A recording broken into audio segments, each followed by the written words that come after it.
that breakdown in other county reports. Do you want the MCA to respond first? Or? Yes, he will. But I just make a comment on what she just said. That which she says would have been given to us, if we had it, well, there will be no question.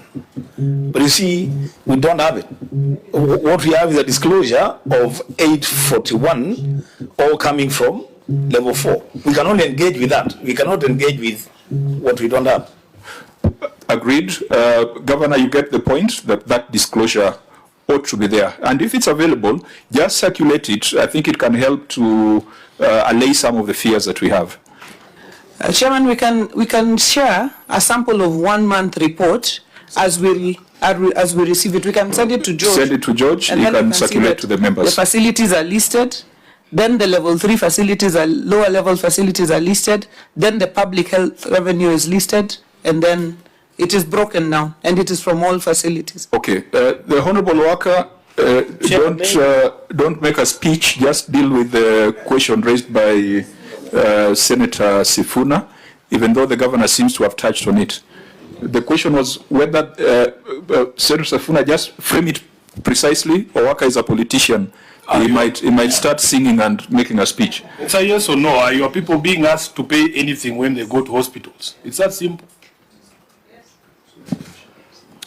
Thank you, Honorable Chair. Because I've been given a conditional question, and you want me to say yes or no, the answer is yes. Thank you. Yeah. And I think the governor, you alluded to it. Yes. So some of the things we are hearing in the political platform might not be factual. When you're told that when hospitali level 1 up to level 4 na usilipe chochote, but kwa ground things could be different. But since this system started in October, I think it is in this forthcoming financial year that we'll be able to get a better view on it. Now, we had said that the chair of the board was to help us to understand the budgeting process, but I want us to deal with a very specific issue on the system first, and then I'll ask the chair to speak after that. Chair, I have queued for some time. Oh, sorry, Senator Cherardi. I think you should not. Because the system question, you're the one who asked. Yes. That's why I wanted to You are respond. doing very well. You should not be intimidated since you are presiding over your county. But just avoid a few biases here and there. Chair, I just want to note number 11, area of county assets. Governor, the area of stadium, park and open spaces, you in 2023-2024, and I want to assume you came into power towards the end of September 2022-2023 after being sworn in. You raised 1,723,726, but in the previous financial year, you did not raise anything. What is the reason? That is page number 10. Because I think there is a park called Senator Moses Kajwang. What is the park in Mutembei? It's called Wenwa or Werwa. What was the name? Do you have a park? The MCA, Waka. No, I think put the question to the governor. No, apart from Governor, when was Raila Odinga Stadium complete and become being used by the public? And then number 2, how many park do you have, as in wildlife park or any other? And these open spaces, what do you mean by open spaces? Does it include the what do we call, the auditorium where people were watching Chan matches? Because in the previous year you collected 0, but in the following year you collected 1.7 million. It is your financials. So what is the challenge? Dr. Lelegwe, Senator. Chair, on the same questions on performance, I've noted at note 11, not note 11, but under note 11 of financial statement says agricultural produce road fee has declined from 24 million to 12 million in 2023-2024 financial year. And fairly, when I look at all your revenue streams, this is clearly an outlier, decreasing your revenue at CES. Under CES on page 8, that's not 1. Yes. Page 8 at the top there, and note 1. There's a decline by 50%. And when you look at your other revenue streams, most of them has registered positive growth. What might be the reason why at 2023-2024, there was a 50% decline on the agricultural produce road fees? Governor, let's deal with these issues very quickly so that we move to the other issues. Thank you, Chair. Chair, in terms of the Stadia, and I think Chair Argei has left, but I'll just answer just respond for the record. The Raila Odinga Stadium was opened in July 2023, 1st July 2023, which means that the year 2022-23, it was not in operation. And when we opened it, then we got some teams that were now playing like Shabana, that gave us the revenue that we raised from the stadium. The other open spaces are like the Governor's Park, and now we have an arboretum and also the amphitheater at the lakefront. We will be able to collect some revenues there for weddings and other things, just activities and events, but not for individual persons using the facilities. In terms of the agricultural produce road fee, a lot of the... The question by Chiragay was in the 2022-2023, there is zero collection. That is note number 11, page 10 on your ROR. But there were other stadiums. There was no stadium. The stadium was not complete. There was no park, there was nothing. There was no park, animal park, you don't have? No, Park? animal is different, Chair, Senator Chiragay.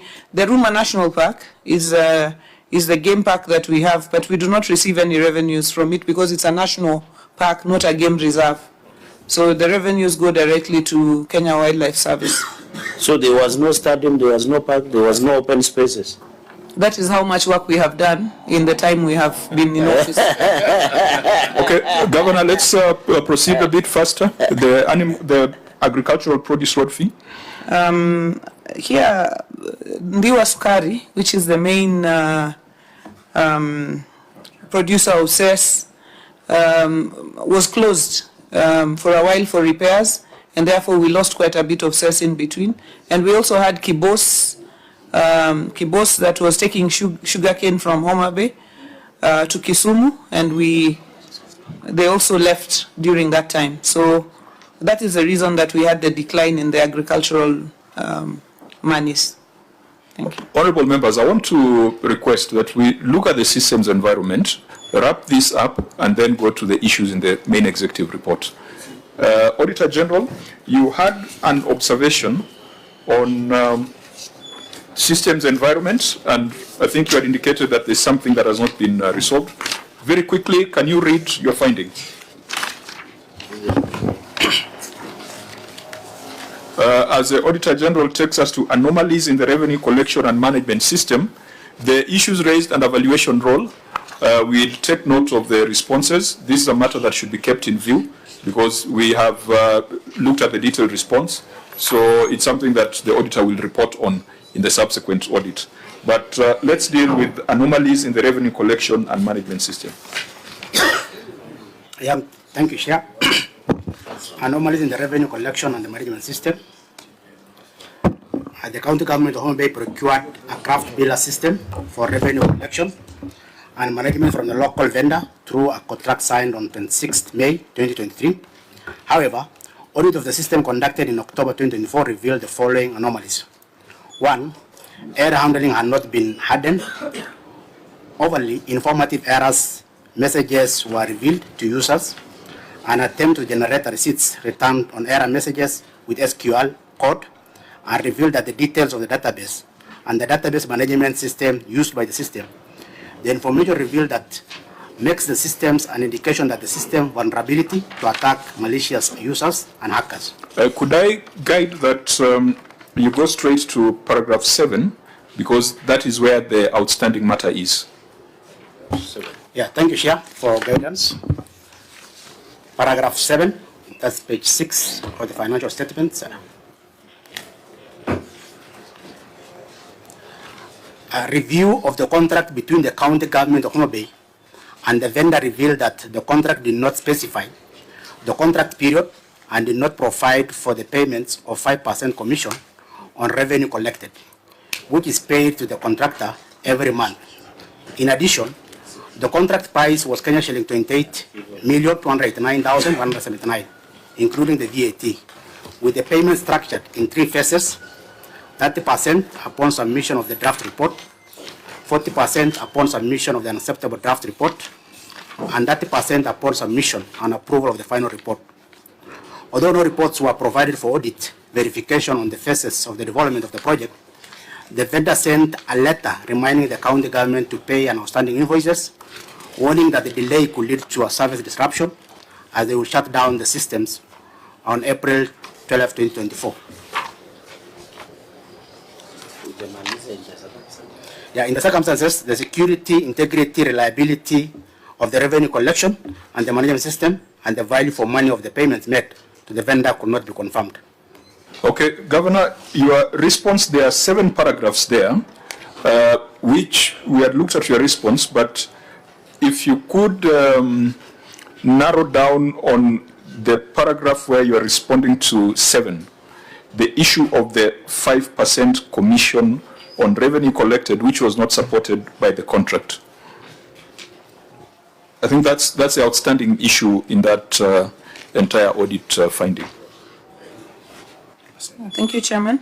The management would like to state that the contract of automation of revenue collection and management system provides for payment of commission of 5% of revenue collected as indicated in the Appendix C of the contract. The addendum to the contract provides for a contract duration of 5 years that is renewable, subject to performance review, as set out in the service level agreement. The Appendix 6J, contract on automation of revenue collection and management system, and Appendix 6K, addendum to the contract. I'm not sure if I'm following where the governor is reading. Page 9 of 10. Response, this one. Page 9 of 10. Page 9, yes. Yeah. Number 7. The appendices are the red annexure. The red one. I think it's here. The annexure. 7 what?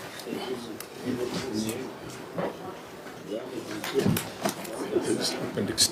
So, Chairman, the annexures are 6J and 6K.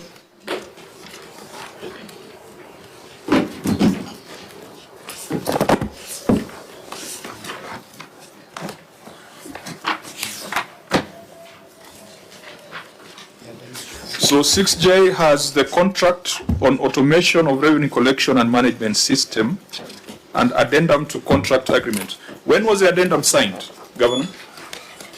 I want to ask the attorney to please respond to that. Thank you very much, Chair. The addendum is the one that appears at 6K, and that was done on the 3rd of July, 2023. Should be the last document on the bigger bundle, file 1 out of 1, appendix 1 to 6K. Chair, is the last document. If this was available as at 3rd of July 2023, why was it not provided to the Auditor General?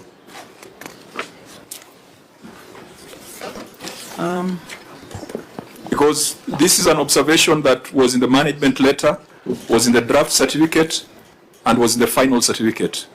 Why should this Senate believe that this addendum was not backdated or initiated just to close an audit finding? Governor? Chairman, the 5% charge is on the contract. Which page? The last page of the contract. It's highlighted there. In the addendum or No. in the main contract? In the main contract. Which is 6J. The last pages are ineligible. You can't But read them. I think there's a section that is highlighted, Chair. You know, Governor, this would be very simple. The auditor raised this and it found its way all the way to the Senate. Where were these contracts when the auditor was asking these questions? Because he says you are paying 5% to a system vendor, but that is not captured anywhere in the contract. And if it was available, I believe that your receiver of revenue would have just furnished the OAG with this information. And the risk we run is now processing information that could be doctored for all that we know. Chair, you know the county attorney is a person that I know personally and have a lot of respect for. I do not doubt his ability as a lawyer. In fact, for full disclosure, he has represented the party that I ran before he joined the county government of. So I am sure he knows that there are terms that go to the root of a contract, and there would be no excuse for those terms to be left out of the main contract and then subsumed in an addendum. That doesn't make sense to me. Governor, you have said there's a reference to the 5% in the main contract. I'm still struggling. I don't know if my colleagues have the documents are likely unclear. Could you look at the last page of the contract where there is a table? There's a long table that goes all the way to licenses and permits, disputes. The very last page, Chairman. We are there. I don't know whether members you have a better copy, but this is a version I have. Chair, that is why I wanted to move that this document be struck out, because it's not readable. They are not legible. They are not legible. And Chair, from what we know from Mutembei, it doesn't come out very well, Chair, because nothing is readable and the county attorney is here. If we cannot read, Governor, how can we assist in interrogating? How are we supposed to read this? Maybe Sifuna can read if he has a better eye. Chair, can I just guide? Yes. If you go to the addendum to contract, and you see, because we are all grown-ups here, we can agree when mistakes have been made and corrected. If you go to the addendum, which is 6K, Honorable Chair, 6K, the addendum to contract agreement has recitals. Those recitals, I believe, are laying a historical foundation for the addendum. And it acknowledges that at the time of execution of the contract agreement, the parties were yet to agree on the contract period. This is 6K. That is page 2. The second last Page whereas. 2 on 1, 2, 3, 4, paragraph that appears at number 5 there, paragraph 5. Not the ones, the whereas, the recitals. Yeah. It says, at the time of execution of the contract agreement, the parties were yet to agree on the contract period and therefore did not provide, therefore, in the special conditions of contract. Yes. You are acknowledging that such a fundamental issue as the time of, or the contract duration was not agreed upon. And then you go to say that this addendum is necessitating the provisions that follow there, including the contract period and the other terms there. So you can say it was an oversight in the initial contract, or it had not been agreed as your document itself is saying. Chair, the point I was making, Chair, was that the 5% commission was part of the original contract. What was not contained, what is contained in the addendum is the period of the contract. But Governor, we can't see it. Okay. Chairman, can I be allowed to provide this clear copy of the contract? You see, the challenge is this, Governor. We are not. This auditor was in Mutembei. Yes. And asked that question and captured it in the management letter and captured it in the draft certificate. It was not responded to. What is a justification that today in Nairobi it is being responded to and yet it wasn't done during that audit period? And I think that's why part of our recommendation was administrative action on the officers who failed to provide the documentation on time in the event that the documentation existed. Was there any administrative action taken?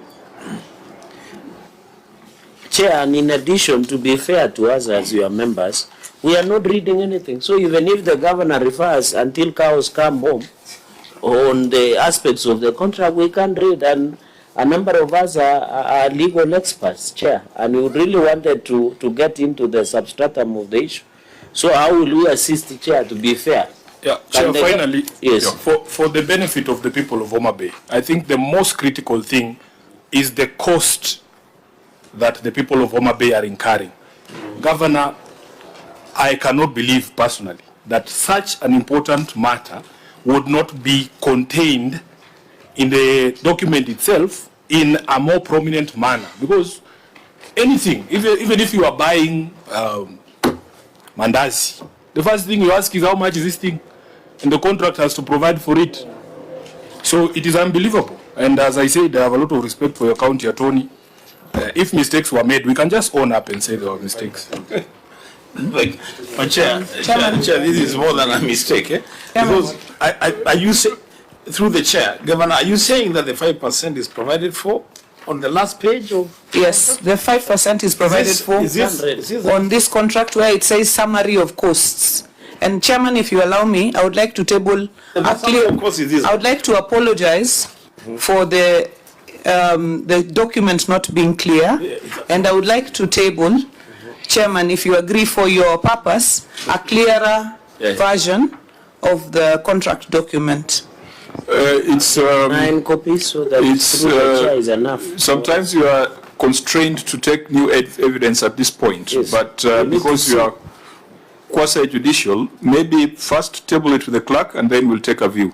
But you see the point. But does it mean we don't interrogate that aspect? Because no, we definitely would, because in line with Senator Sifuna's query, the first page of the contract agreement talks about the 28 million. Correct. So the curiosity is why the 5% was captured in an appendix on the last page of the contract.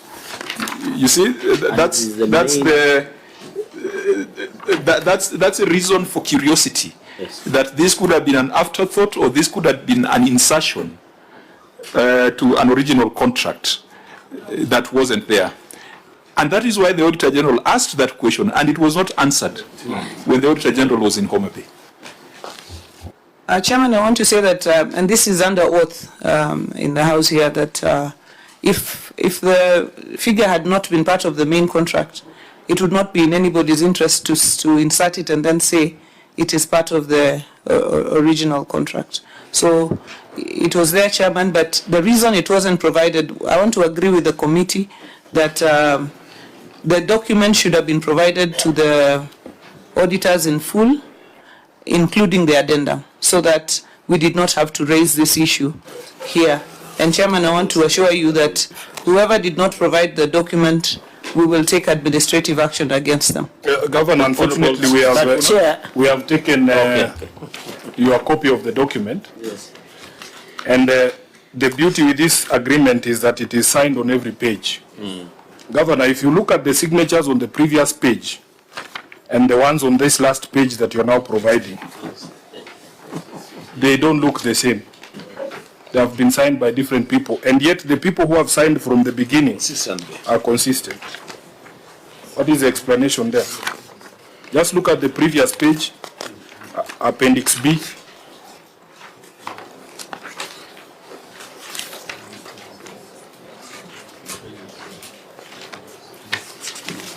The document, the page you are looking at is the Appendix C, Summary of Costs. Just flip one page back to Appendix B and look at the signatures down there. Go back to as many pages as you want.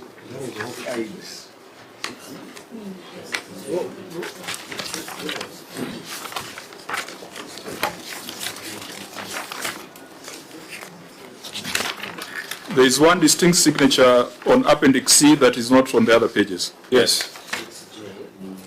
This one that looks like a millipede. I can see you're still traumatized from the BBI days. Yes, but no, that was Okoa Kenya. Okoa Kenya. Yeah. Governor, would you quickly respond to that? I think it's a valid observation. I want to ask the attorney to respond to that.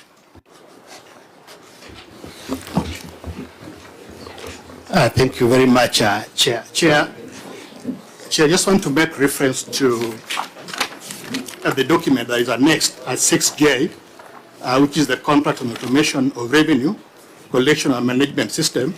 So, Chair, if you go to that document on page 2, you will see what constitutes the contract.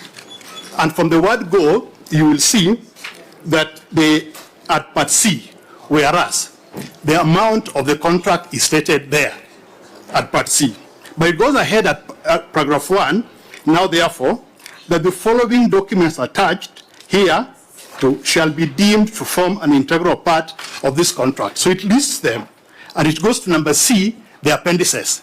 Now on the appendices, number 1 is terms of reference, number 2 is the key experts, and appendix C is reimbursable cost estimates. So appendix A, B, and C constitute part of this contract. Now, what Her Excellency is referring to, and where there is a 5%, is appendix C. Now, if you go to the second last page of that document, it lists now the appendices. Number B is the key experts, then the last page is the breakdown of contract prices. Now, it lists the amount of money, and at paragraph 3, maybe it is just because it's not clear, it says the transaction fee, and on the right side of the column, it says 5%. So these appendices were part of the original contract. So that there is no confusion, Chair, the last document, the one that is dated 3rd of July, the appendix, the addendum to contract, the addendum to contract is specific to the term. Chair, if you look at we are with you on the same page. We are with you yes, on that. Yes, yes. The observation is appendix C. Yes. And appendix B has got different signatories. Maybe that's what you need to Chairman, address yourself to. can the signatory himself address himself to that, who's the Chief Officer Finance? And it would also have been very useful for appendix D and E to be availed so that we know whether they've also been signed, because they form part of the contract, as Attorney Orego has said. I think just before the expert, what was the term? The signatory. The signatory. Receiver of revenue. Governor, just allow me to help you. This is a legal question, and I think you should allow your county attorney to explain to the Senate how it is possible, because all these documents he has run through are one contract. It is not possible for sections of the contract to be signed by Wambua, then Cherargei signs C, and then Sifuna signs B. I want him to first say that himself as a professional, whether it is possible for individuals to pop in and out of contracts when they have not been part of the entire thing. Chairman, I wanted that to be addressed by the signatory to the contract, if you allow me. Very well. So that if there's any legal question, the attorney, there's an explanation that he has given me, but I want him to just give it to the Senate. Okay, please. Thank you, Chair and the committee. My name is Alphonse Wera, Chief Officer Finance and the Receiver of Revenue. That is my signature, and I gave the one which is... on the new document or the new one? The new signature. The one that Senator described. It's not new. If we start from the first page of the contract... No. Chair? Where is it on appendix B? I'll refer to where it is. Where is it on appendix B? Appendix, all the appendices, I have done an initial, I've initialized all the appendices, but because that page contains the figure of 28 million, I gave my full signature, which I have also done up. If you go to the 4th page of the same contract, you'll see the same full signature signed on the page where all the officials of the county have signed. That is the 4th page of that contract. So you put your full signature only where money... Where there is money in the appendices, I put my full signature, the same signature that is in page 4. What where about page 1 where 28 million is mentioned? Sorry? The first page of the contract agreement, where there is 21 million mentioned. 28.289 million. Chair, that table has a breakdown of all the costs. That is why I put in my full signature. Honorable members, does that make sense? Can I ask, the other pages you're saying you also initialed? No, all the other pages have initials on the left-hand side. So these initials, which one? KB is yours? No, the one that is a cycle. Okay. So I still see it on that list page. Yes, so you're saying you initialed and signed in yes, I initialed and signed my full signature. And if you go to page 4, where the officials of the county have signed, the director of procurement, chief officer, and the others have also signed that page with the same signature. So it was there at the signing of this document. I can confirm that. So what's the explanation again? Why are you signing the final page and you're not signing on the other page? What's the explanation? I've signed the page where I'm supposed to formally sign, that is page 4, and then I have singled out this specific page because it has got a breakdown of costs. So, receipt of revenue, when you saw this query from the Auditor General, and you are saying that you put your full signature on it, why didn't you address it and close it at that point in time? Why has it come to the Senate? Why are we discussing it?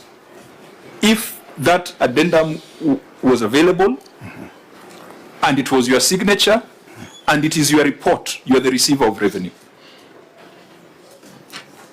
Chair, to answer to that, the addendum, I think we are looking at the main contract, and because... Sorry, appendix, the appendix. Let's refer to the appendix. Yeah, the appendix of the main contract, it's not advisable to have a claim and a counterclaim. But that figure... Receipt of revenue. Yeah. You say that you signed this appendix C. Yes, I did. That has a 5%. Yes, I did. Did you see this observation by the Auditor General in the draft certificate? Yes, Chair, I saw. Why didn't you address it at that point in time? We did address and responded to it, Chair. So how did it end up in the Senate and in the public domain? Because the auditor was not satisfied. Perhaps for the reasons that the committee is presenting now. So, honourable members, Chair, perhaps you need to perhaps you need to provide context for why members grow suspicious of such presentation before the Senate. There has been a case of a county entity that came here with receipts. You remember, Chair? Yes.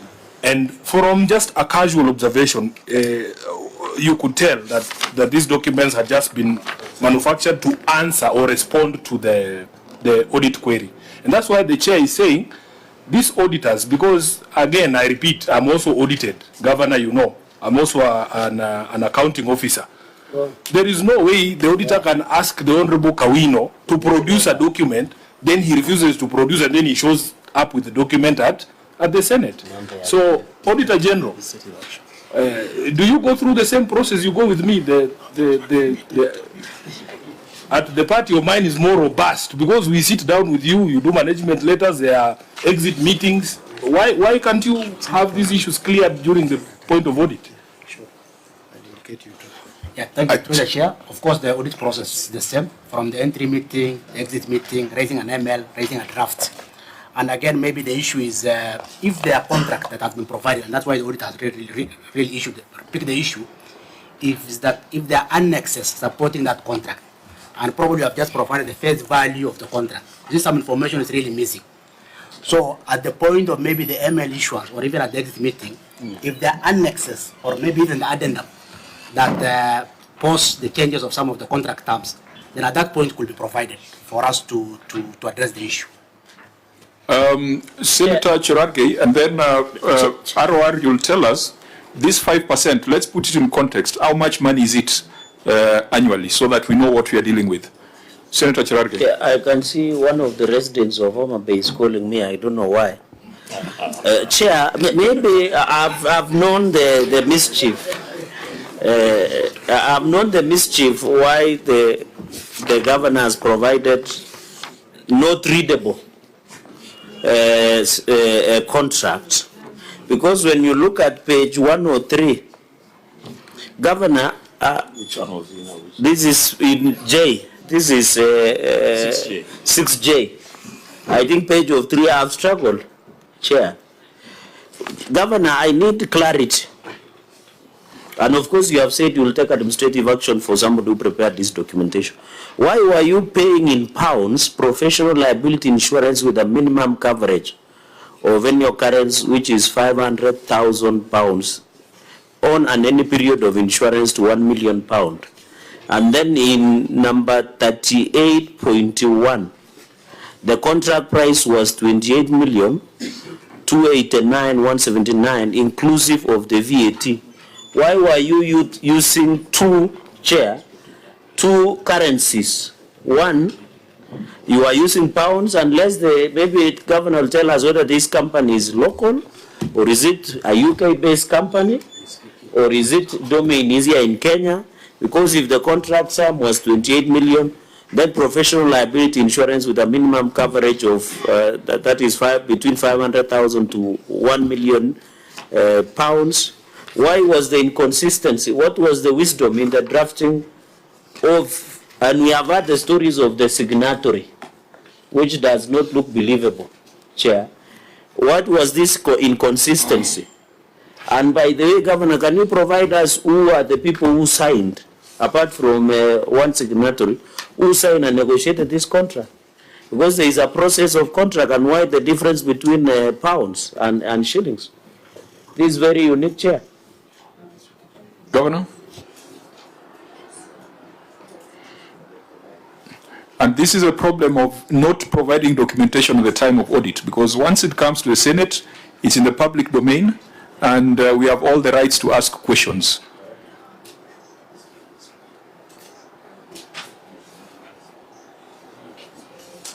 Chairman, I think we have, on the issue of the signature, I think it has been answered to the best of our knowledge. Not necessarily to the satisfaction of the committee.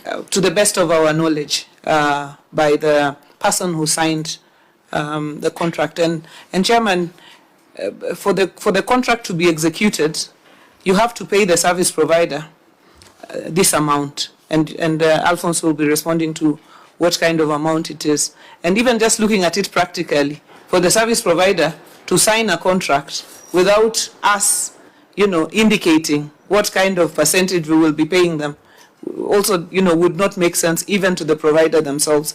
And that is why I want to, submit that this part of the amount or the percentage of money was part of that original contract. And I do this, Chairman, in good faith and under oath.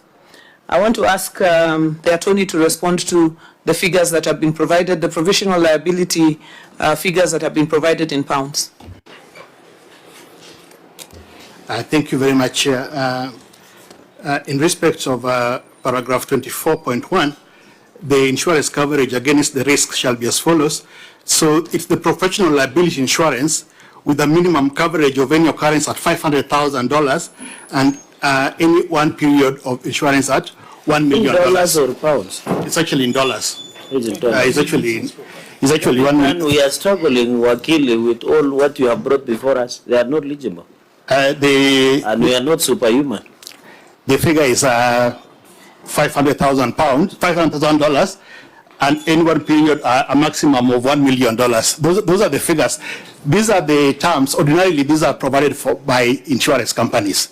So that in terms of exposure, that is what they usually provide for. I agree with the principle, but, yes. But what was the wisdom in having in different? You are bringing us to IPP. You remember the story of independent power producers, and you are in parliament, where Kenyans were questioning, why are you buying power through IPP agreements in dollars? So that is my only concern. And she was the chair of finance and in the last session. Because in that case, what you have done, you have really fully taken care of the insurer. Yes. But you have exposed. And the changes in terms of currency will keep changing every minute, even if you go to NSC. And I should believe that if you are worried about the currency, this actually protects the county more, because the dollar ideally will be more stable than the shilling, looking at past rates. So in terms of cover, the shilling has been stable at 120, 130 for the last year. But the point is noted. When we're doing our next set, I think we'll put in shillings. But this the problem usually with these documents is that sometimes you find that they're standard documents that are used from PPOA. But the point I think is well taken. But the intention was to prevent and protect the county government Were from you losses. there when this contract was negotiated and executed? No, I did the addendum. I did the addendum. Then there is an inconsistency that governor said, so you are not there. There was another county attorney. Yes, at the time I wasn't there. But if you are not there, why did you say in addendum that that Senator Sifuna had pointed out, your indulgence chair? Yes. And whereas at the time of execution of the contract agreement, the parties were yet to agree on the contract period and therefore did not provide therefore in special conditions. So had you been aware of the original contract? Actually, through the chair, if you look at the contract at 14.1, it provides that the contract period will be agreed upon. Now, when the contract was signed at the time, that was not done. So you will see that in the addendum, that now that is executed by me because now I had joined in July of 2023. It now provides for what should have been put in 14.1 under the special conditions. So we are provided now for the period of the contract. That is actually the basis of the addendum. In 24.1, it says... 14.1. I'm talking about 24.1 on the insurance cover. Yes. It says at any one period of insurance. So what did that mean? Yes, so because 2028? Yeah, no, because this is a multiple year contract every financial year. So because you take a cover each and every year for the that's what it refers to. So why did you indicate that it's 12 months or you use the financial year? It's one financial year. Every insurance. But you have said one period, and the interpretation of one period and one financial year are 2 words apart to a killing. It's a one insurance period. Can you take an oath? Because now, Chair, the wakil is trying to be clever by half. I think we'll take a view. There's been, I think there's some inconsistencies that as a committee we must apply our minds to. And this is a self-inflicted problem, Governor, because you didn't need to come with these contracts to the Senate if you would have provided them to the Auditor General. And it is inviting more questions, which puts a lot of doubt on the contractual agreement here.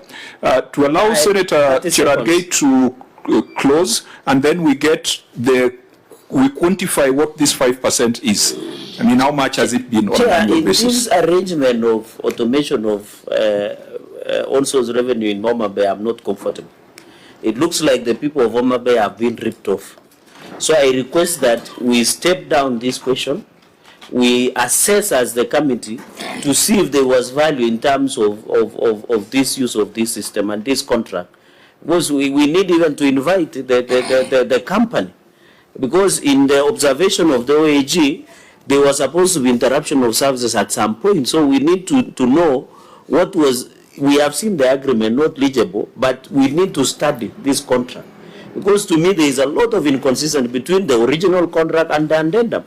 And the fact that there is difference in currency, there is the issue of agency fees, or is it commission fee of 5%?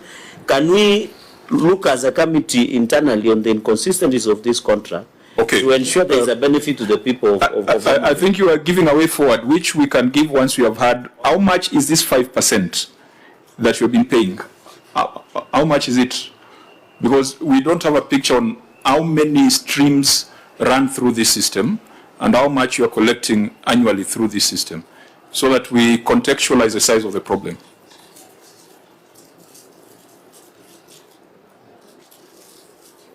Did you get my question? How much are you collecting through the system annually? Yes, Chair. We have, I can talk about an average of about 2 million. Only 2 million goes through the system? I'm saying that this 5%, because we collect... No, start with what you collect. We collect between, depending on the month, we collect between 16 million to 34 million. So annually? That is off medical income. FIF, the bigger portion of our income is not part of what is considered because it is not being collected using this system. So we are other income outside the public health and medical service income, which ranges between 16 million to around 36 or so million. And in a month where we are collecting the SBP, that is a single business permit, it can go up to 16 million. So averagely it's around 2 million over the regular period of collection. That is per month. CEO, you know you are giving too much information, which is going to land you into problems. Chairman, Just tell us, in a year, Chairman, how much passes through the system? Yeah. Is this 5% monthly or this is annual? It's monthly. It is monthly. Chairman, it is 5% on the monies that we raise. So what CEO needs to do is just to work out how much money passes through the system, Yes. and what is 5% of it. That- so I think that is what he we're needs looking to, just give him a few minutes, Chairman, your indulgence, to work out that amount, and then just give the figure. But Chairman, I wanted to say from what Senator Cherargei said, that to say that the people of Homa Bay are being ripped off from this system, I feel, Chairman, is inflammatory in the sense that nothing on the issues we are discussing have spoken to ripping off of the people of Homa Bay. No, I think, Governor, that was his opinion. As a chair, I will give the way forward. Thank you, Chairman. Yeah, let's just allow him to also hold an opinion. Chair, the Governor, before Senator... No, you have stated your opinion. There is no need to... No, it's not about opinion. It's about facts. Yes. So you are on record. Chair, if we wanted an opinion, we could do a literature class. But you know, facts are stubborn. They are provided. You have made the point. Yes. Allow Senator Wambua to also make his point. You know, we've been in this committee for a while now, and you know I hardly ever agree with Senator Cherargei on a lot of issues. But on this matter, I think I want to propose, Chair, and I know you're going to give that way forward, we step down this interrogation on this contract. Because, Chair, if you realize, it's like we are carrying out the audit here. We are doing the audit here. They are calculating the figures here. They are taking us through the signatures here. Chair, this should not be happening here. The documents that we have, it's very difficult for us to engage on the basis of the documents that we have. They are hardly legible.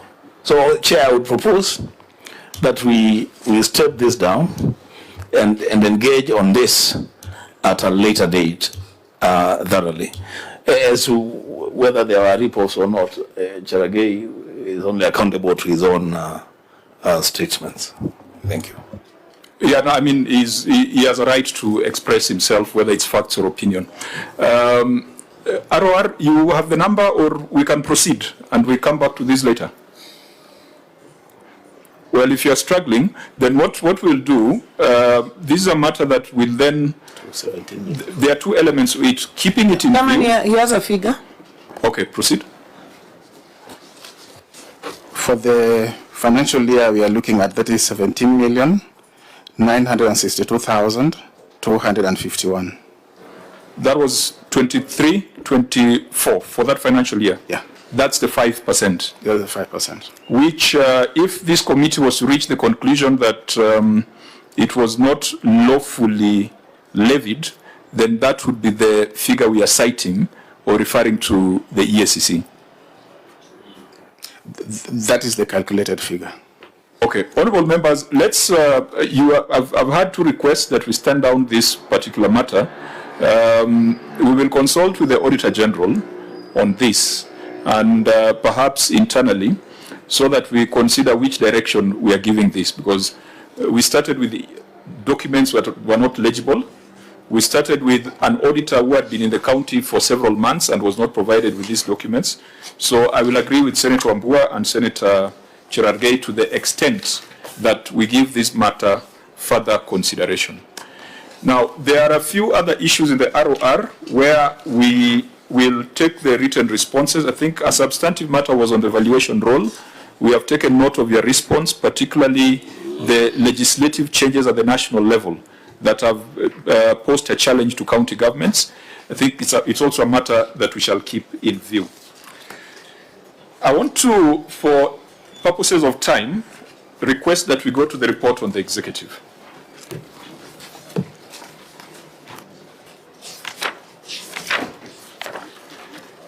The Honourable has already flagged those issues that are still outstanding.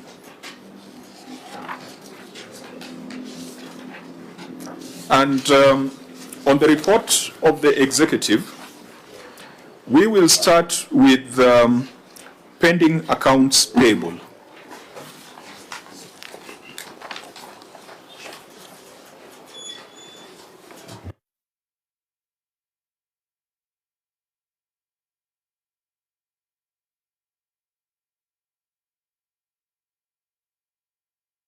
Auditor, pending accounts payable.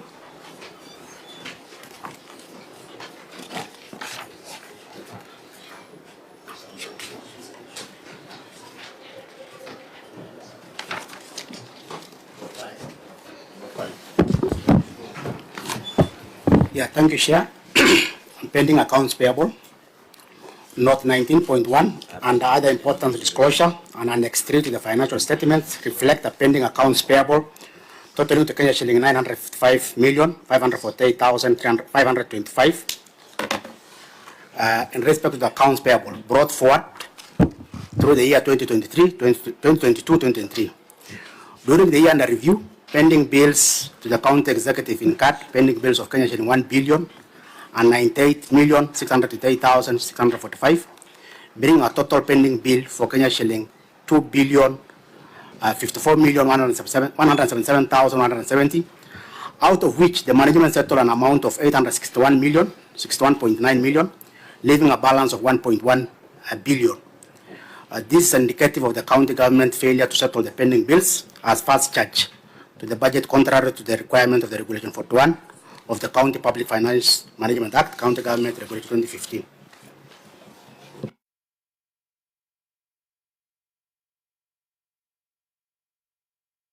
Now, as I said earlier, the Senate made certain recommendations, and the recommendation on pending bills was generic across the 47 counties because there was a motion that the House adopted that would guide counties in treatment of pending bills. So you might find that our recommendation was fairly generic because it applied to all the 47 counties.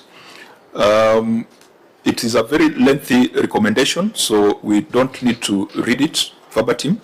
Let me just ask the governor to respond on the action taken. Thank you, Chairman. Homa Bay County has undertaken significant measures to address pending bills and has established an active payment plan in collaboration with the Office of the Controller of Budget, which prioritizes pending bills as a first charge on available resources. The pending bills for financial year 2023-2024 were not fully settled due to limited fiscal space during the period.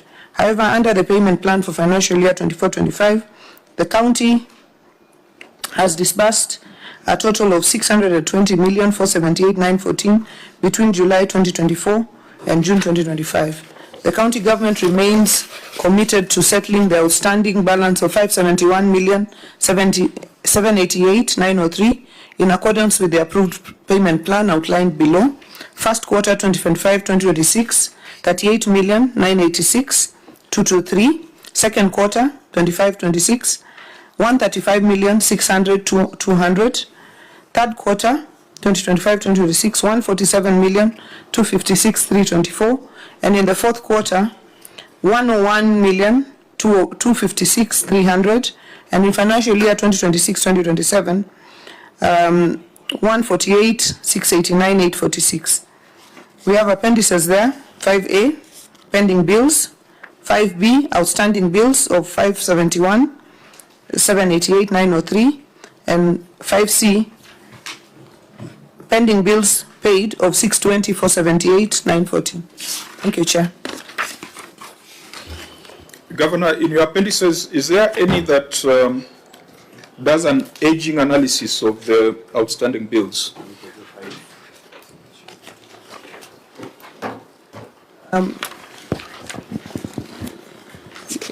The month and year in which they were incurred is showed on the first column. Where do we get that? Is that which appendix? So 5B or 5A, the first column. 5B has an aging analysis. 1 to 2 years, 2 to 3 years, and over 3 years. 5C. So 5A is a payment plan. That is a list of pending bills. 5A. But the header there is pending bills payment plan. Yeah. So it's a payment plan. It's a payment plan. It's a list and a plan. Then 5B is what is outstanding after paying what is in 5A. Yes, 571, 788. Okay. So of this outstanding pending bill list, just want to see the aging. Is there a way of telling the age of whatever remains of the 571 million? Yes. Or there's a date of the LPO, LSO contract number. There is a summary on the first page that shows those that are under 1 year, 1 to 2 years, 2 to 3 years, and over 3 years.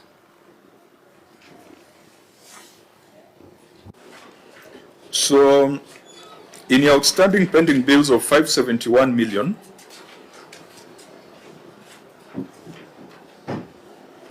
only 1% is over 3 years. 7.8 million. That's 1%. Those are the eligible bills, not the ones that are claimed. The ones that are claimed are many, but the ones that were tasked as eligible. So you have another list of ineligible pending bills. There is ineligible pending bills, yes, under the report that we received from the task force that we put together. This has been availed to the contractors. So why are we, if they are ineligible through your processes, why are they still in our books? They are not in our books now. It is a separate list. I'm just mentioning this because of you mentioned earlier about the pressure and the petitions that you had received. That's why I was mentioning that. So is the pressure coming from those on the ineligible list or the ones on the eligible list? Both. Both. There are those who feel strongly that they submitted bills, but they know, they have been informed that they are ineligible. So both groups continue to put pressure. If you as head of a government, using whatever systems, you have gone through this process and said that X is a list of ineligible bills, which other institution can change that position? The vetting process ended there. So, because, you know, these things must be brought to a close. If it is ineligible through your processes, and maybe you need to describe what that process was, because you cannot carry ineligible bills and have them hanging in the air for 3-4 years. In this financial year, Auditor General, we have moved to accrual from cash basis, and therefore pending bills will be treated in a different manner. Do we expect the county of Homa Bay to carry the ineligible bills in the balance sheet? Maybe share this requires some guidance, because if they have confirmed and it has been indicated that it's ineligible, and probably even the contractor has not provided the required, there's a process they have gone through in terms of even confirming the work they have done, or maybe even the documentations.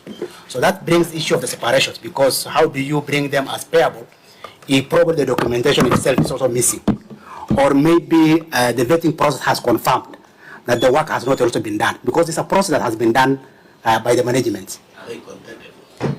Yeah, so Chair, can I say something about this pending bills before Senator Wambu? I thought this matter had been canvassed at Kitale High Court, that the people who should only verify, and I wish the governor was listening, and it's good the county attorney is here.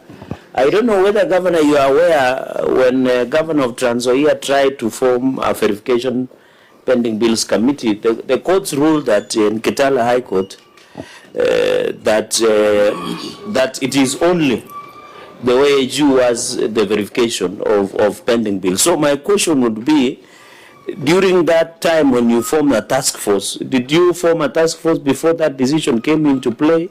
And now that you have indicated the eligible and eligible pending bills, how many in that task force report, if you could be kind enough to provide us a copy, and tell this committee which are eligible pending bills and eligible pending bills, and whether the OAG was involved in the task force report in terms of verification of the pending bills. And I would like to know whether your county attorney did advise you on the implications of that decision. Because I think the OAG, Muriuki, you still maintain that you are the only constitutional recognized body that you can only verify. So on these account payables, through the chair, on these accountable payables on pending bills, were you capturing what you from the raw data that were provided through financial statements that the entity provided, or what was the essence? That because the governor now is saying there is a report they did and they were paying as per that report, yet in the OAG report, where is the nexus? Maybe the OAG can go first and then the governor through the chair. Okay. Yeah, so let's understand the process and then confirm whether it's in line with the court ruling in Kitale. So, but that should be described by the governor, isn't it? Whether the OAG participated in the entire process. In the verification. Yeah. OAG? Sure, we didn't participate through the vetting of those pending bills, especially for the contractors. Okay. Governor, what was the process that you instituted? Yeah. Chair, we, as many counties did, we did institute a task force, which I appointed and gazetted, that made a public call in the newspapers for anybody who had pending bills to submit. The committee was made out of senior, auditors and other very senior professionals. All the contractors submitted their bills, the ones that, and you are told to submit bills and documents, which they did. The audit committee then looked through the documents. They also took the documents from the county that were there. They looked through all of them. They went round the projects. If you say you did a road or a toilet or whatever it is, they went round and checked all those projects. And I think they were able to go around to about 85% of the projects. Then they did a report, which was made public to the contractors. And then there was an appeal window that was also given for contractors who felt that their contracts were ineligible. This was done together with our internal audit department. And I wanted the attorney to speak to the issue of the case, because I remember when we were back here in the Senate when the issue of the case came up, but we had already concluded our processes by then. But attorney, please intervene on the case and how it affected our process. Before attorney comes on board, so what was the number that was deemed to be ineligible before attorney talks to the process? I don't have it off the top of my head, but I want the team to get it from the report. Okay, then the attorney can proceed as they verify that. Thank you very much, Chair. Chair, I want to point out that this task force was appointed way back. It must have been in late 2022, just immediately after Excellency took over office. That was way before the decision on Kitale was handed down. Chair, even after the decision in Kitale was handed down, Chair, when we were here before you last year, I think, we had a debate on this matter as well. And Chair, you remember the direction was that, yes, what the court in Kitale said was that the issue of verification as to the viability of bills lies with the audit process. Now, at the time, what the court said is that that has to be done by the external auditor or the internal auditor. Now, our process, and in fact, by the time, the reason why we are delayed in implementing that process at the time was that we were of the view that perhaps now our internal auditor needs to now take it to the OAG. But we got the advisory from here that we could be able to complete that process based on the report that was done by our internal audit department, Chair. That was the process that we went through from a legal point of view, interpreting the decision in Kitale. So do you have the figure for what was ineligible? Yes, Chairman. What was ineligible was 1,094,796. 1,094,796. So from where you sit as a CEO, because I think we are in agreement that there is no other institution or body that is better suited to determine what is eligible and what is ineligible at the county level, or beside the governor, with the oversight of the Office of the Auditor General. So why are we still having this conversation over the 1 billion if your processes have established that they are not valid claims? We have made it very clear. We have made the report public. So those who continue to, this I just mentioned in the context of some of the people who may still be claiming to be having pending bills, yet they know very well that when they go through the report is voluminous and public. Everybody who submitted their claim is in that report. And the reason for ineligibility is also given. So we are not entertaining any ineligible costs. I only mentioned it in the context of some people who are still agitating, but on the basis of ineligible bills. But according to us as a government, the bills that we have are the ones that were declared eligible by the committee and our internal audit processes, as was guided by this committee. Thank you. Senator Vice Chair.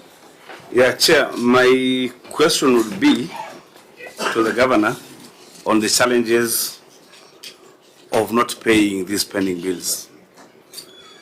The list that is provided here is a list of eligible pending bills. I'm looking at the list, Chair, and I'm looking at some very small figures dating back in 2023. Like there are some small mechanics who run garages, like it's not paginated, but it is in... is it in the payment plan or in the outstanding... in 5B. 5B, outstanding list. Yes, in the outstanding list. Now it's not paginated. I will not verify you or the actual page.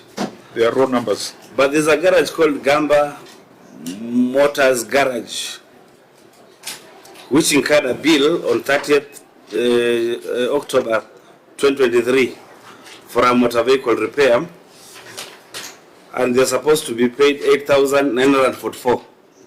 8,944. This must be a Juakali mechanic.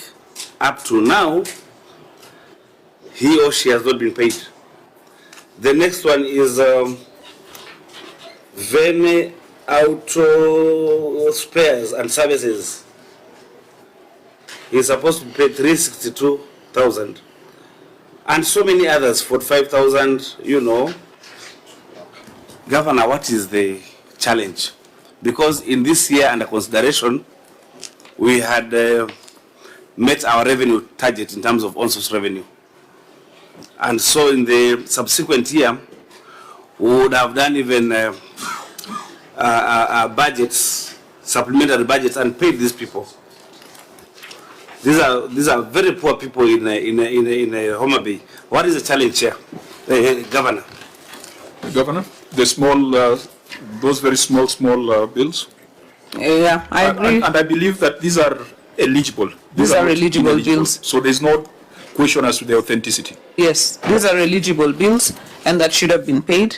As you realize, Chairman, through you, we did pay bills up to 642 million in this last year, and the fiscal space only did allow that. What I want to agree with you on is we should prioritize the very small bills and finish with them, which is what we are also trying to do. The very, very small bills, finish with them and you move. The only thing sometimes is a bill like 8,000 should be sorted at the departmental level using departmental operations. So sometimes somebody has processed it, yet it is a bill of 8,000. That means that a department has taken their car to the garage. They have a departmental operation that they should use to clear that kind of bill. So we should prioritize the smaller bills. That is very, very well noted, and that is what we are trying to do.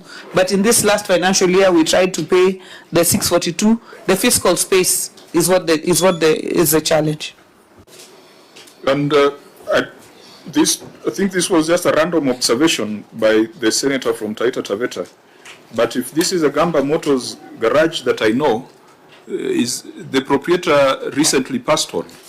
I think so. So it is very sad that. I hope not. but it's. I mean, so the small claimants really should be prioritized. I think, Chair, what the governor is saying, I think we should put emphasis on it. I know there could be that challenge of the aging analysis, that yes, it could be little amount of money, but just incurred yesterday, but there's huge amount of money incurred many years ago. But honestly, for small bills like these ones, you could just make a policy that for bills below this amount of money, just clear those bills. You don't have a garage owner, sitting outside your office, claiming to, waiting to be paid 8,000 shillings. Then they actually pass on before they even get the money. It's not a good thing.